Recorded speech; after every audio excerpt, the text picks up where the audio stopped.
بسم الله الرحمن الرحيم. أهلا وسهلا بحضراتكم في حلقة جديدة من آراء وأفكار. الحرب الأمريكية الإسرائيلية والموقف المصري تظل في وسط عالم مليء بالاضطرابات ومليء بالحروب والصراعات. يظل الشعب المصري قانعا بقيادته، قانعا بجيشه، قانعا بقيادته السياسية في اتخاذ ما يلزم من قرارات للحفاظ على مقدرات الشعب المصري. تعرضت دول الخليج في الفترة الأخيرة إلى عدة هجمات من الجانب الإيراني، تم على أثرها ضرب عدد من القواعد الأمريكية الموجودة في دول الخليج بالكامل: السعودية والكويت والإمارات والبحرين وسلطنة عمان وكذلك الأردن، وامتد هذا الأمر إلى سلطنة عمان. خرج الرئيس المصري عبد الفتاح السيسي منددا بشكل غير مباشر بالهجمات الإيرانية على دول الخليج، لكن هذا القرار أتمنى أن يكون له قبول. لكن خلينا أقول، هل ضرب إيران في مصلحة مصر؟ هل ضرب إيران في مصلحة مصر؟ هل سقوط إيران في مصلحة مصر؟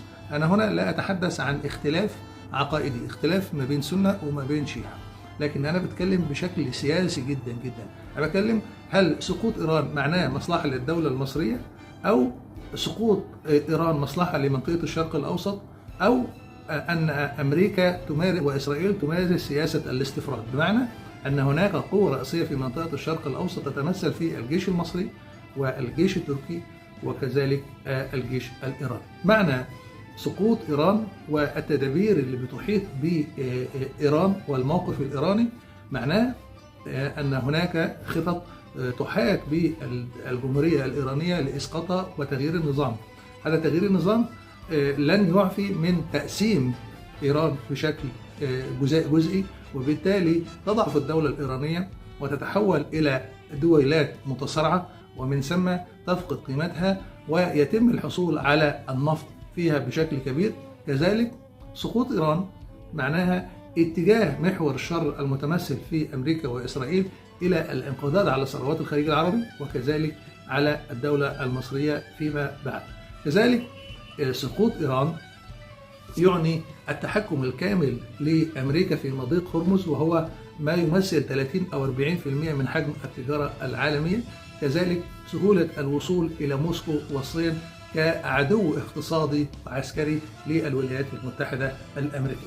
إذن على المصريين أن يعلموا أن سقوط إيران ليس في مصلحة مصر وليس في مصلحة الشرق الأوسط، فوجود شريك قادر على مواجهة الأمريكان والإسرائيليين، حتى وإن كان هناك بعض الاختلافات في السياسات ما بين الدولتين، لكن تظل إيران عنصر مهم جدا جدا جدا في الصراع.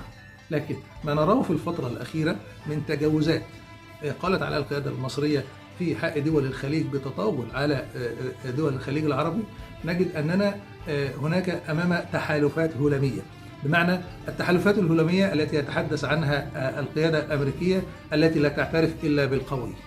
والكلام ده بيظهر في تحالف واحترام وتقدير الدول الغربية للرئيس عبد الفتاح السيسي لقوة مصر ولقوة القرار المصري ولقوة الجيش المصري. وبالتالي التحالفات الأمريكية الخليجية التي ادعى طويلا الأمريكان أنهم على تحالفات وأنهم شركاء، هذا الكلام أصبح في طي نسيان.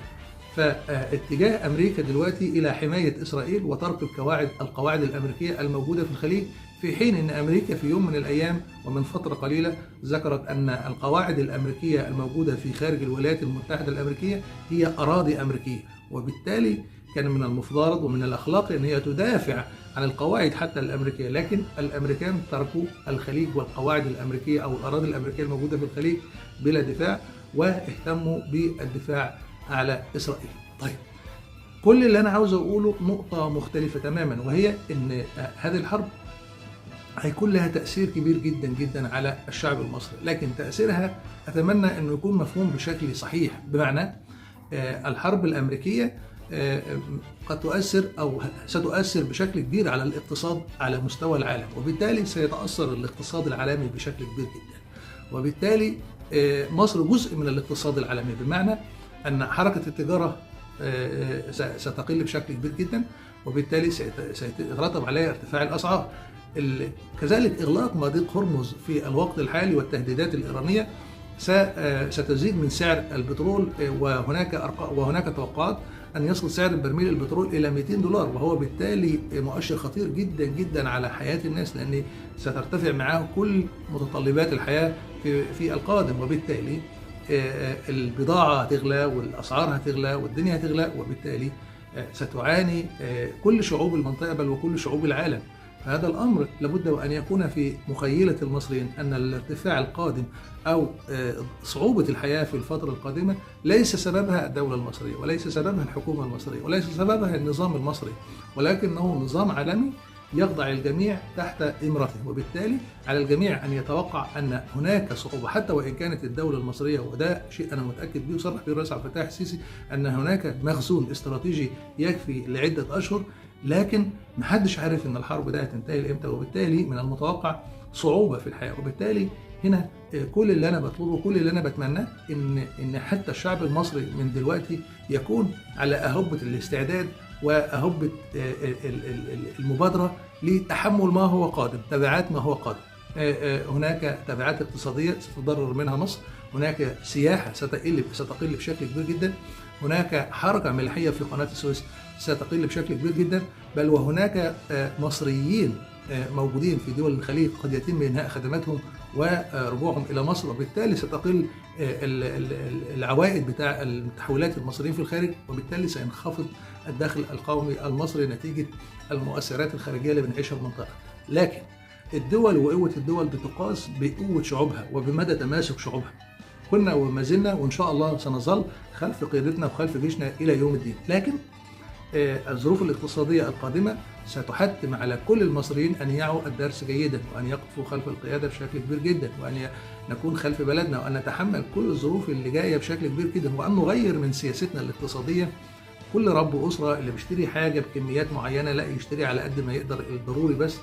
كل ده السلوك الاقتصادي المتمثل في رجل الشارع المصري لازم يغير من سلوكه، لأن اللي جاي صعب جدا ومش معروف هو يخلص امتى، وبالتالي على الجميع أن يدرك أن هذا الحرب هو مشارك فيها وهو يتأثر فيها، يتأثر بها بشكل كبير، ويتأثر بها بشكل كبير، والدولة كذلك ستتأثر بها بشكل كبير، بل والعالم كله سيتأثر بها بشكل كبير.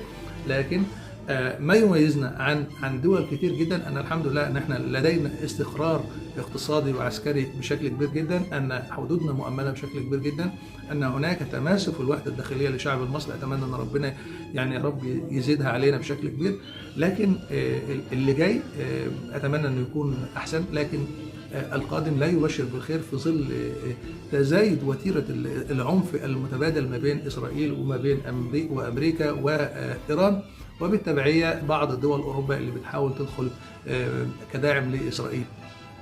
دول الخليج كذلك بتتعرض لهروب كتير من الاستثمارات من الدول العربية والدول الخليجية، كذلك الصين وروسيا اللي بتقف في موقف المشاهد والمتفرج والداعم الخفي لإيران بشكل كبير، مش عشان إيران لكن عشان مصالحهم الخاصة اللي عايشة.